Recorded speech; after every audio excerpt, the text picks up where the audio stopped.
Madame Michu me hante maintenant.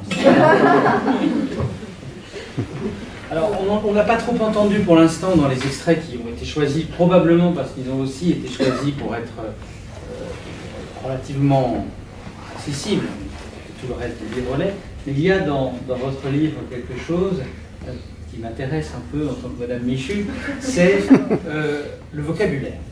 Alors vous êtes géographe de formation, et ça c'est quelque chose d'assez, un petit peu comme chez Grade d'une certaine façon, ne frappez pas, il y a des mots qui disent des choses, voilà. Il y a des choses, des mots qui sont des choses d'une certaine façon. Quand on se promène dans un paysage, c'est très appréciable. Moi j'ai pris mon dictionnaire quand même assez souvent pour comprendre certains passages, pour essayer de voir exactement ce qu'est tel ou tel mot. Là, ceux qui me viennent à l'esprit sont connus, donc je ne le dirai pas, mais il y a tout un vocabulaire du géographe. Et ça, j'ai trouvé que c'était tout à fait intéressant. Est-ce que ça vous inspire quelque chose?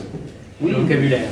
Le vocabulaire du géographe, pour moi, le recours à un exercice auquel j'aime beaucoup me livrer, qui est la dénomination, enfin la précision du regard. Et au fond, moi j'ai étudié la géographie, ce qui m'a donné une extraordinaire, je ne vais pas aller très loin parce que j'étais assez cancre, mais j'ai appris la géographie physique notamment, ce qui m'a équipé d'un appareil d'observation qui était assez appréciable lorsque je faisais des voyages.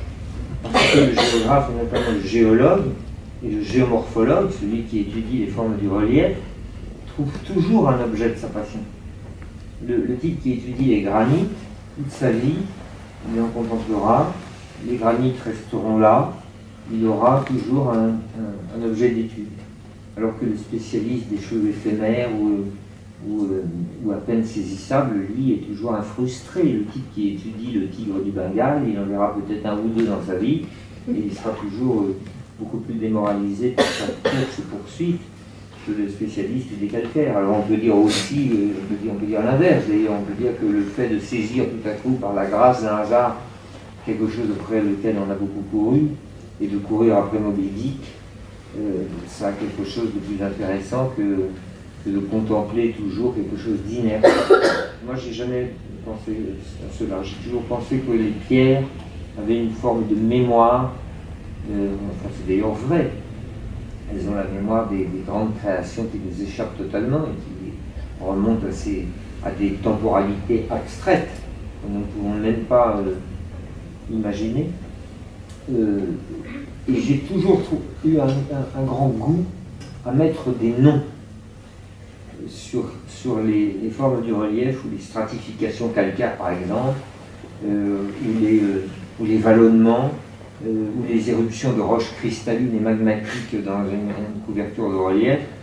Alors tout ça m'a beaucoup plu parce que ce n'est jamais finalement qu'un usage du vocabulaire sur le terrain naturel. Je n'ai déjà jamais très bien compris pourquoi parfois on assiste à une forme de réticence à ces textes truffés de mots inconnus, de mots rares ou de mots précieux. Il y a d'ailleurs un dictionnaire des mots rares et précieux qui existe, qui était le livre de chevet de Jean Paulhan. Et Jean Paulhan disait qu'il recourait souvent, en se fichant de savoir s'il utiliserait un jour ces mots, en se fichant d'ailleurs un peu de savoir la définition de ces mots, mais il était ébloui par le fait que ces mots étaient des voyageurs merveilleux qui un jour avaient une aurore de gloire, qui un jour étaient morts, qui un jour renaîtront. Et c'est ça qui me plaît beaucoup, moi, dans cette espèce de vocabulaire, que parfois on prend un peu pour une forme de pédanterie et d'usage à la manière des trissotins d'un vocabulaire difficile, alors que ça n'est qu'un éblouissement face à ces mots qui en plus disent la chose. Voilà, en fait, c'est pas du tout des mots compliqués, c'est pas des mots savants, ce sont des mots qui justement disent des choses et qui ressemblent à des choses. Donc on voit bien que ces mots sont une calade, je sais pas. Mais par exemple, vous voyez, quand on a un glacier qui avance sur le socle granitique, dans la masse de la glace, il y a des inclusions de silex, de rochers qui sont pris dans la gangue de la glace, comme une amande dans un pudding. Et quand le glacier avance, ces inclusions de pierre râpent le substrat au fur et à mesure de l'avancée du glacier. Et ça provoque des striures, et parfois ça provoque des éclats. Et on appelle ces éclats d'un nom superbe la cupule de broutage. Alors pour moi, une cupule de broutage, c'est un mot qui appartient presque à bien politique, surréaliste. Un peu lacanien quand même, la cupule de broutage. C'est pas faux. Ça me dit très bien. Oui, ou alors on ne surtout pas. Alors, c'est une convalescence en marche et en même temps une solitude. Vous couchez dehors, hein, vous bivouaquez. Alors, vous dites à un moment que le temps des bivouacs est revenu.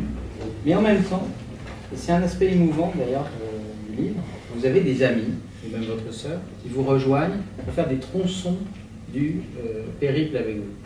Et il y a des amis qui ont des visages, hein, des amis sympas, sympathiques. Par exemple, moi j'aime bien Cédric Gras, pas seulement parce qu'il porte le nom d'un professeur de géographie qui était cher à notre cœur autrefois dans un lycée parisien, mais parce qu'il est assez sympathique et en plus il est assez drôle.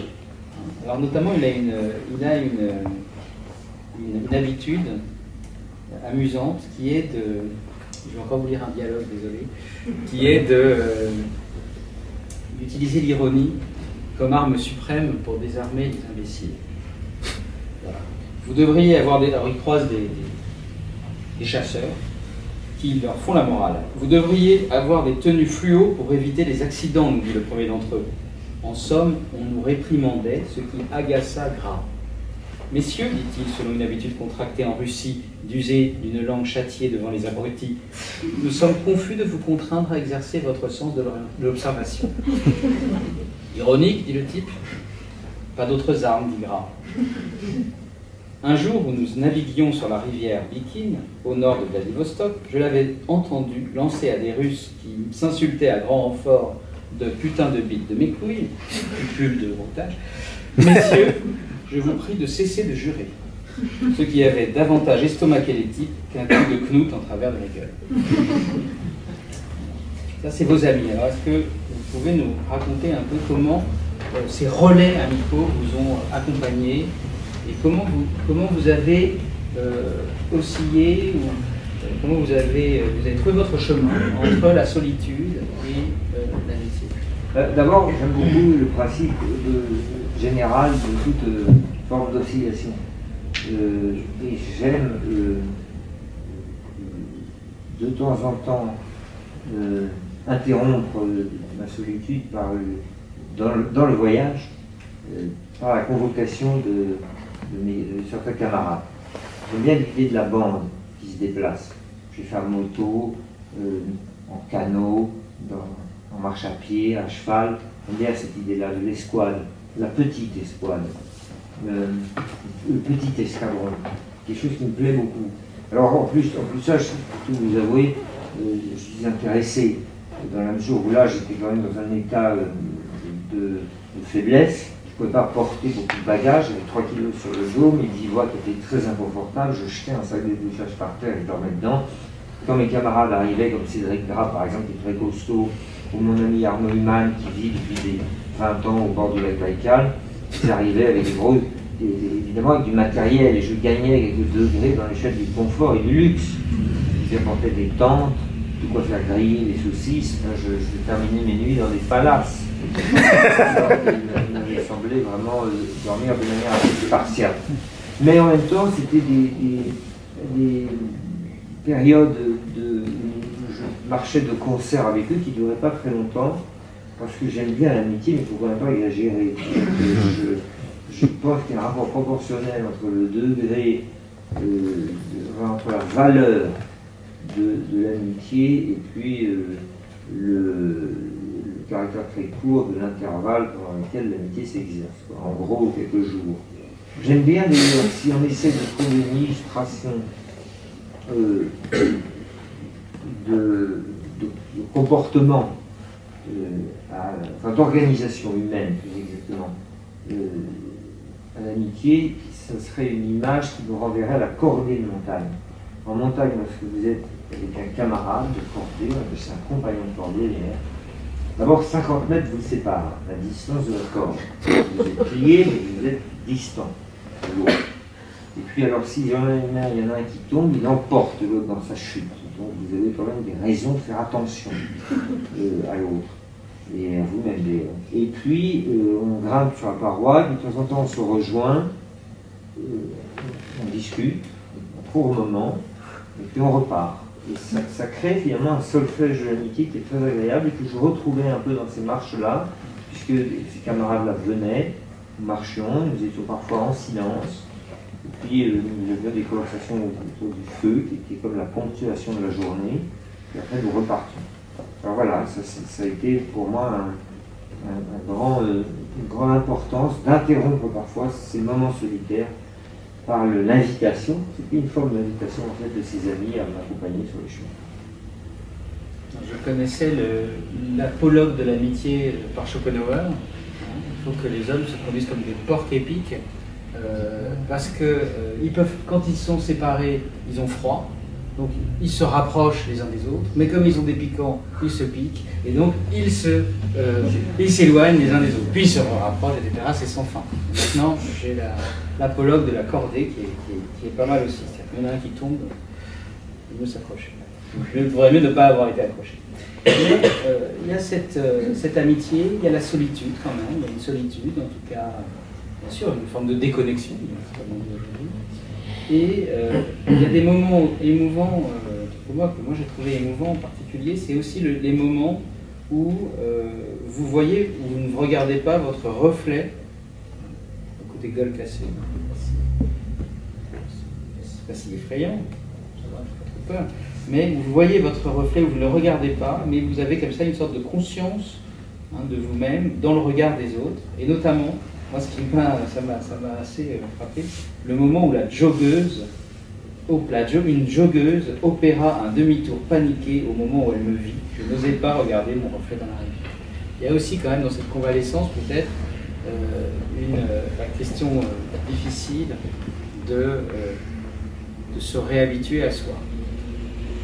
Oui, bien sûr. Alors, pour ce qui est du visage, les choses se sont améliorées depuis, puisque tout ça date de 1 an. Entre-temps, des greffes et des tas d'interventions médicales ont permis un retour d'une relative symétrisation du visage. Les choses étaient beaucoup plus grimaçantes au moment où je faisais cette marche. Et il y a eu effectivement cette rencontre, c'est très frappant dans une vie tout de même, de marcher au bord d'un chemin comme ça, très bucolique, et puis de voir comme ça une jeune fille arriver en courant, et faire un demi-tour, c'est pas nickel. Et à cette époque-là, je provoquais effectivement un regard tout à fait éberlué, parfois sans panique, mais avec le sentiment qu'il y avait quelque chose d'anormal chez les enfants qui n'ont pas le filtre social visant à ne jamais dire ce que l'on pense quand on voit quelque chose qui nous fait penser à quelque chose. Quand les enfants me regardaient avec beaucoup de stupeur, et les chiens. Les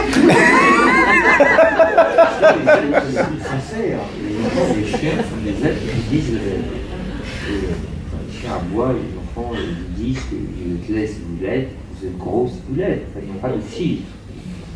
Alors ça, moi j'ai connu ça en sortant de l'hôpital, mais cette